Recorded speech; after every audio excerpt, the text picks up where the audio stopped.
Mama Ira beli cuanki, belinya sama Pak Haji. Anak Jakarta jangan bersedih hati, yuk pelesir ke Taman Mini. Ya, benar sekali. Tim @Jakarta kali ini mengajak anak Jakarta untuk jalan-jalan virtual ke Taman Mini Indonesia Indah.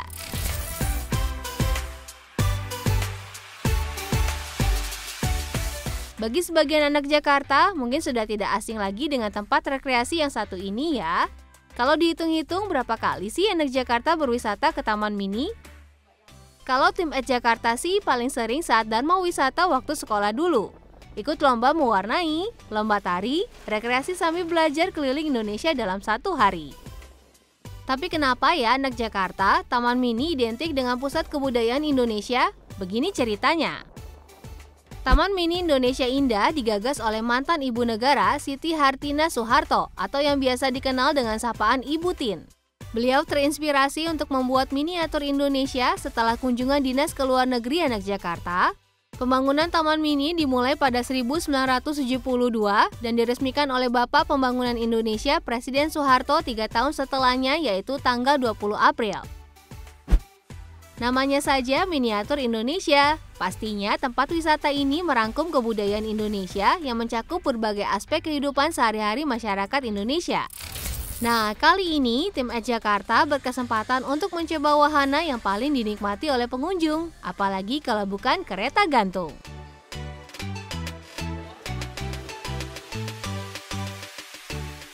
Dari wahana kereta gantung ini, anak Jakarta bisa memandang rupa Taman Mini dari udara.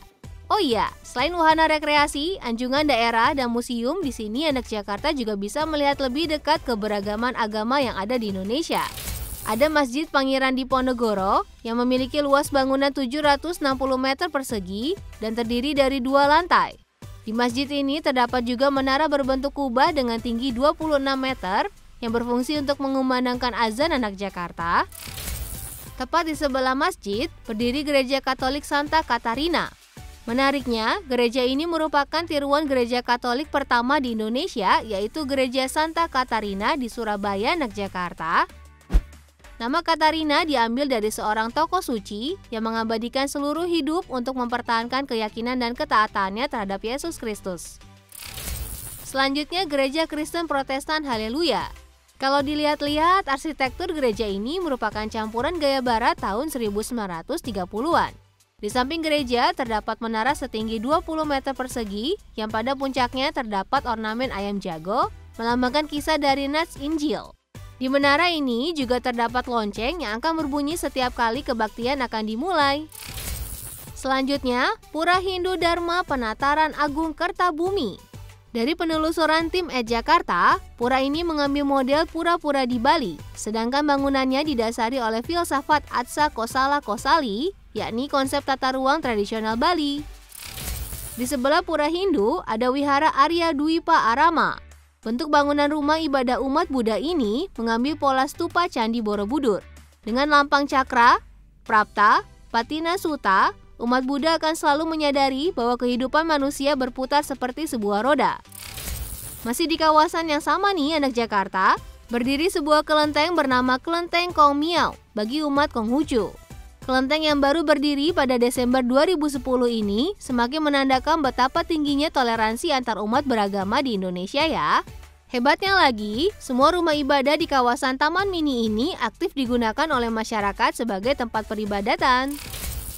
Jika berkeliling lebih jauh, anak Jakarta akan menemukan sebuah taman yang menyuguhkan konsep bernuansa khas etnik Tionghoa bernama Taman Budaya Tionghoa Indonesia. Nah, di tempat yang satu ini, anak Jakarta bisa bersantai sambil menikmati semilir angin.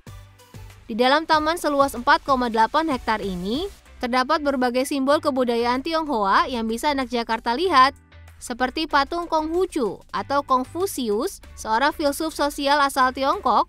Ada juga jembatan kasih sayang yang pasti menjadi daya tarik sendiri bagi anak Jakarta untuk menikmati taman atau sekadar menambah koleksi foto.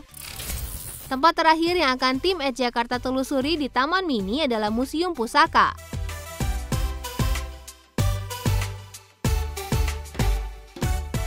Sebelum masuk ke dalam museum, cari tahu dulu yuk apa sih arti kata pusaka?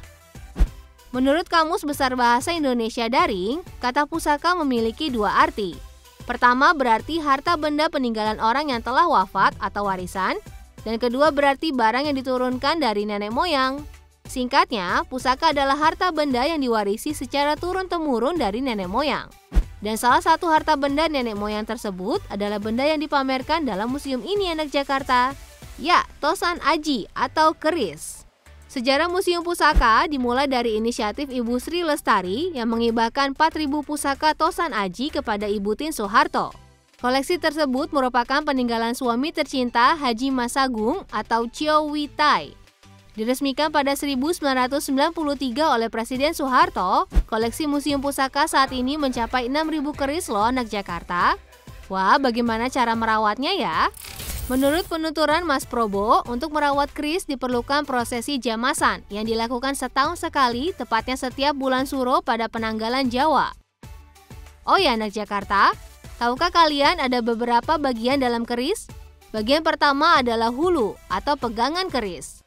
Kedua adalah warangka atau sarung keris. Dan yang ketiga adalah wilah atau bilah keris. Bagian wilah ini juga terbagi menjadi beberapa bagian anak Jakarta. Pada pangkal wilahan terdapat pesi yang merupakan ujung bawah bilahan keris. Sebagai dasar keris terdapat gonjo, lalu diikuti dengan loop atau lekukan bilah pada keris yang berjumlah ganjil.